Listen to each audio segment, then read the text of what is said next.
Welcome everybody to World of Tanks replays. My name is Maxwell and today's first replay is from the user Gabriel40. That is Gabriel40 and he's driving the E100 on a standard battle on the steppes. E100 is a tier 10 heavy tank for the Germans. So straight away Gabriel going to be heading over to the left flank, although having to deal with a tricksy ST1 in front of him, who seems content letting his allies push him up the battlefield rather than doing his own driving. Does apologise, maybe he was looking up to the sky to see if he could spot his friends playing World of Warplanes. So, good split on the team at the moment. Some fast tanks have gone to the right hand flank with a little bit of firepower, and the rest of the tanks seem to be heading over this left hand side. Got to hope that the enemy team doesn't pull the same manoeuvre here and send most of their tanks to the right hand flank, or they could be in trouble. Centurion 7-1 gets taken out very early here, and with the amount of tanks we've seen lit up there, it looks like that could be a good protracted fight. Quite a lot of tanks on this left hand side.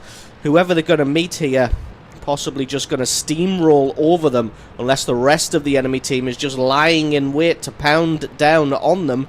Finds a WZ with all of the ones, going to aim for a shot, gets a great hit through the side. Not a fantastic roll, but still a good roll. Takes some tracking damage in return. So the WZ not able to get any damage back onto Gabriel. He gets tracked again. Maybe he's going to get himself taken out. Gabriel realised he was at too much of an angle to be able to land that shot, so drives a little bit forward, rushes his shot as he's driving and doesn't land any extra damage on the WZ. Looks like he may get into cover and get away with this one scot-free, just angling himself up excellently there, forcing the WZ to either take a bad shot or miss, and miss he did. Gabriel40 going to continue to go forwards to get this shot on the WZ before he reloads. He's able to do so even after his track got taken out by the enemy artillery. As you can see here, though, the enemy team is absolutely piling the pressure down this right-hand flank, and Gabriel has noticed that on his mini-map. It doesn't look like anybody else has. Luckily, that T-28 prototype so far back, he may be able to provide some kind of defense, but there's only an E50 on that right-hand flank. Hopefully, the enemy team doesn't realize that just yet. That E50 should really be running away, or at least advancing up the 8 line to try and outflank the enemy, because there's no way he's going to be able to hold off that Centurion 7-1, and the rest of the enemy team who have now appeared, he gets taken out. Now the enemy medium tanks are going to push on towards the base, going to speed this one up a little bit until we get back into the action. You will notice that Gabriel told the artillery to run, and then the artillery dies because he doesn't run. And the disbelief is real. He gets spotted out by somebody here. Not too sure who it is, as he can't see anybody. There we go. Finds an M103, T-54, flanking around the left-hand side. Centurion 7-1 going straight up the centre to try and stop the furball of enemy tanks on that left-hand side. Trying to get a hit on this M103. Gets a great shot through the side armour of that M103 and then just backs off while he reloads that cannon. If he can keep his lower plate well hidden, he's going to do a great job of keeping himself alive. But as you can see, the rats are closing in. The T-54 has come around to get the T-28 prototype, and get him he does. Flanks all the way around the back, and another T-54 approaches from the other side. Still 7 seconds on his reload. Does a fantastic job of blocking the full-speed T-54 there, so he rams into him and gets himself killed. So he doesn't have to use a reload on him. Takes out the AMX 1375. Now he's got to spend this painful reload. There's going to be no way he can out-duel this T-54. Tries to block him, and M103 appears from the front. Decides to switch up his attention at the M103 and ignore the T-54 just now. Trying to look for the lower plate. Very lucky to get a shot through the front armor of the M103 there, as he didn't hit the front plate. He's low on hit points, goes for the ram on the M103, takes him out. Now he's just got an almost full health T-54 to deal with. T-54 attempting to carousel around. He's got his reload, gets a great shot, and the T-54 does a terrible job of driving around the back of the E100, and he gets taken out for kill number 5. So doing an absolutely amazing job of allowing T-54s to suicide against his hull there and picking up 5 kills. As you can see, though, he may have won the battle, but the war is still raging. There is a Centurion 7-1 in the cap circle, so he's got to be careful here, allowing his gun to focus all the way in. He's under no risk of being damaged by the Centurion, but he's only got 10 seconds left. He's got to get the shot past the boxes. Centurion moves out the way. He takes his shot, picks up the kill. That is a well-deserved Top Gun medal. I'm pretty sure a Defender medal as well. Takes a hit from the VK-4502B there, but that was an excellent piece of patience there. He knew we only had one shot to take at the Centurion, so he took his time, aimed it out, waited till he moved around the boxes there and picked up the kill. The VK actually could take him out here. He's still on 100% hit points, that VKB, but I think if Gabriel can get himself hulled down like he is here, he may be able to survive the onslaught. Allied team going for the base capture because you never know. VK-4502B may be able to stand up against 7 Allied tanks here, but you never know. Better get that base capture going just in case.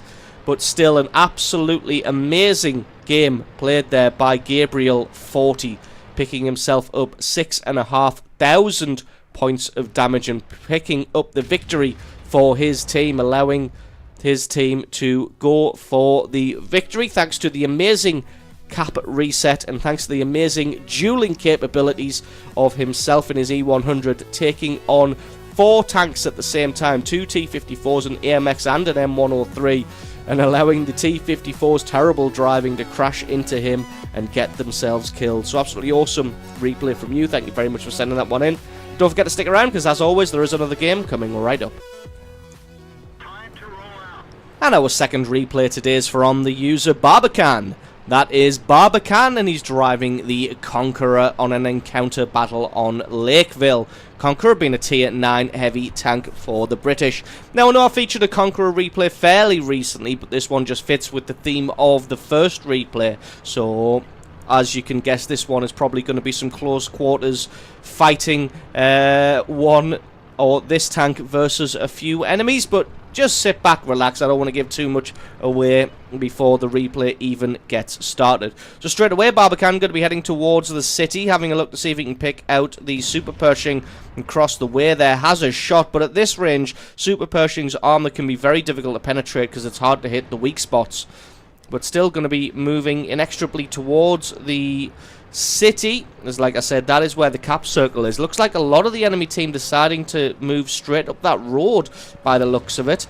59-16 moving in. Barbican takes some damage from the road in the center, so decides to drop down off the road and get into cover behind these houses. Does get his turret damaged by the drop that he made. In fact, I think he pretty much did all of that damage to himself. Don't worry, that's just one little derpy moment. The rest of the replay is golden. STA1 on the enemy team going for a base capture now. Nobody else on the road for the Allied team could prove detrimental because it's at least, what is that, 1, 2, 3, 4, 5, at least 5 tanks going to be heading up that road. Apart from that little bit, the spread of the Allied team is pretty good. Got a good contingent of forces on the left-hand side and the right-hand side towards the city.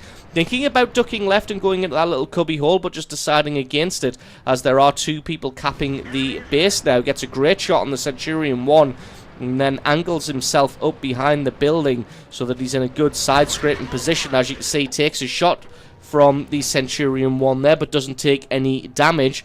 Got a, what is that? It's a Lurver on the left-hand side. He's not going to be too much trouble. Decides to shoot down on the Centurion 1 again. Takes a little bit of damage in return. Centurion 1 only a couple of shots from death. These British mediums do have a very fast reload speed, though. Thinks he's in cover, but he's not in cover. Takes another big hit through the front there. AMX AC-48 coming into the fray as well. And see if he can try and hold somebody up. I'm not sure what's going on with the enemy tanks that were moving up that road there, though. Haven't spotted any of them. I'm not sure if they're all just going for some kind of strange sniping tactic. All from pretty much the H-line. I guess we will find out in a moment. A KV4's got himself in the cap circle to delay this one. for the Allies. Got a decent amount of armor, but it looks like he's taking considerable damage here. And Barbican going to try and get a shot on that Lurva. Just fluff that one a little bit with the snapshot, and the Lurva only bounces. Centurion 1 comes back into the fray. Barbican going to see if he can take him out. Not quite. Unfortunately, gets a unlucky critical on the Centurion 1 as he moved forward. His gun's almost reloaded though, so he should be able to try and pick him out here. Unfortunately, he just fades back away into the fog of war. KV4 taking a pounding now, and he's forced to fall back. Be nice if he could get some eyes on that Centurion 1 and be able to lay some damage down onto him. Switching across towards the Lurva now, but the Lurva is still hidden in cover. KV4's been taken out now, and this is quite a protracted battle in the city. I'm going to try and focus in on the Centurion 1. Focus in, he does, takes him out. Kill number 1 now of this match. And the Allied heavies finally arrived just now behind Barbican, and they're going to be able to offer some support. The Rheinmetall deciding to go for the cap circle. AMX AC-48 still there. Super Pershing's made it about halfway along the road. I know that tank's slow, but that's just taking the taking the biscuit. Misses the STA-1. Unfortunately, STA-1 realizes that he's been flanked now, so switches his attention around towards Barbican. Tiger 1 has a shot there. Does do some damage. Great snapshot there by Barbican to be able to take out the STA-1 before he retreated. I was pretty sure he was going to miss that shot. Trying to sneak around the back of the Rheinmetall, but didn't want to be a dick and block him in, as he knew the Rheinmetall was probably going to back off after he took his shot. As it is, the Rheinmetall advances forward as he killed his target. Tiger 2 sitting on the north road there. As you can see, the enemy tanks have finally pushed up that road. It looks like only the Super Pershing and the 3002 gets a nice shot on the Tiger 2 there. They are going to be flanking around the Allied team any minute now. I'm going to pick apart that Jagdpanther 2 and take him out. Looks like the Tiger 2's only got the stock turret, so just shots are going to fly straight through that thing, and he gets taken out pretty quickly now.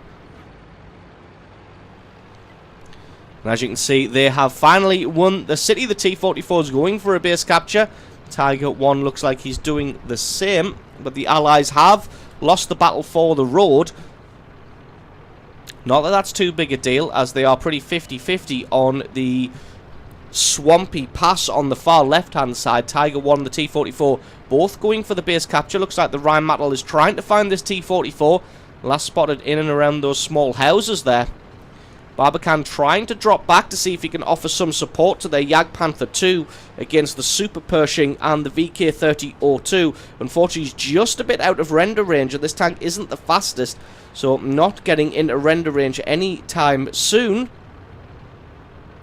Looks like one of the Lurvas has dropped back to offer some support. Unfortunately, he's left his friend in the lurch, letting his gun aim in. Doesn't want to hit his ally in the Jagdpanther 2. Very unfortunate that he missed that shot on the VK. Going to focus in on the Super Pershing now, as he's the bigger threat, but switching his attention to the VK. Missed that shot as well. Very unfortunate, as that one was fully aimed. I was sure that one was going to hit.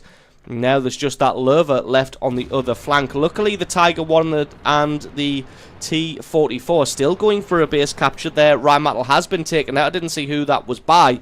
Now all of the tanks on that left-hand side have been taken care of. Finally gets the Super Pershing, excuse me. Now he's going to advance forward and try and find this VK-3002. Just ducking to the right-hand side to take some cover in the long grass and the rocks. Takes out the VK-3002 as well, but he's going to have a Conqueror, a Tiger 1 and a Ferdinand to think about any moment now. Unfortunately, the Tiger 1 T-44 not quite able to finish that base capture, as the T-44 of the enemy team and that Jagdpanther 2 turns up to wreck their day. And there's going to be no way that Barbican can get over there in time to offer any kind of support. And the T-44 falls, and that leaves him all on his own against 5 enemy tanks. The only saving grace is the only other T9 tank that he's going to have to square off against is the enemy Conqueror. But as you can see, the enemy team not going for the base capture. Going to try and no-cap kill all. Even though he is the tier 9 in the field, the Ferdinand and the Jagdpanther 2 are going to be very dangerous. Takes out the T-44 very quickly. And see if he can get a shot on this Jagdpanther, although it looks like he's more concerned with conserving hit points, which is a great strategy. It's a fantastic shot on that Jagdpanther 2. He might not have the reload on him, but he's going to just stay in the open anyway. Jagdpanther 2 somehow fades into the fog of war right in front of him. Excellent camo rating, but that doesn't matter. He knew where he was, takes his shot and takes him out for a Top Gun medal. Now he's got a Conqueror, Ferdinand, Tiger 1 to worry about, but he knows exactly where they're going to be coming from. He probably will have faded away now, and these tanks, nope. Gets lit up by his sixth sense there. Knows that he's been spotted out, so he's going to hide behind this rock and try and just poke his head out every now and then to spot these tanks coming in. Because if he can take them out as they're making the break across the open field, he's going to have a much easier time. Decides that that's not what he wants to do and decides to duck back into the city. Possibly going to try and use the streets to his advantage in an open field situation. The enemy team, having 3 tanks, are obviously going to have the firepower to outgun him, but if he can take them in the tight, narrow streets, he's going to be able to negate that firepower bonus, as they're only going to be able to attack him, hopefully, one at a time. Hopefully they're not going to be smart, communicate and flank around behind it, but let's face it, this is World of Tanks public games, and communication is not people's strongest suit.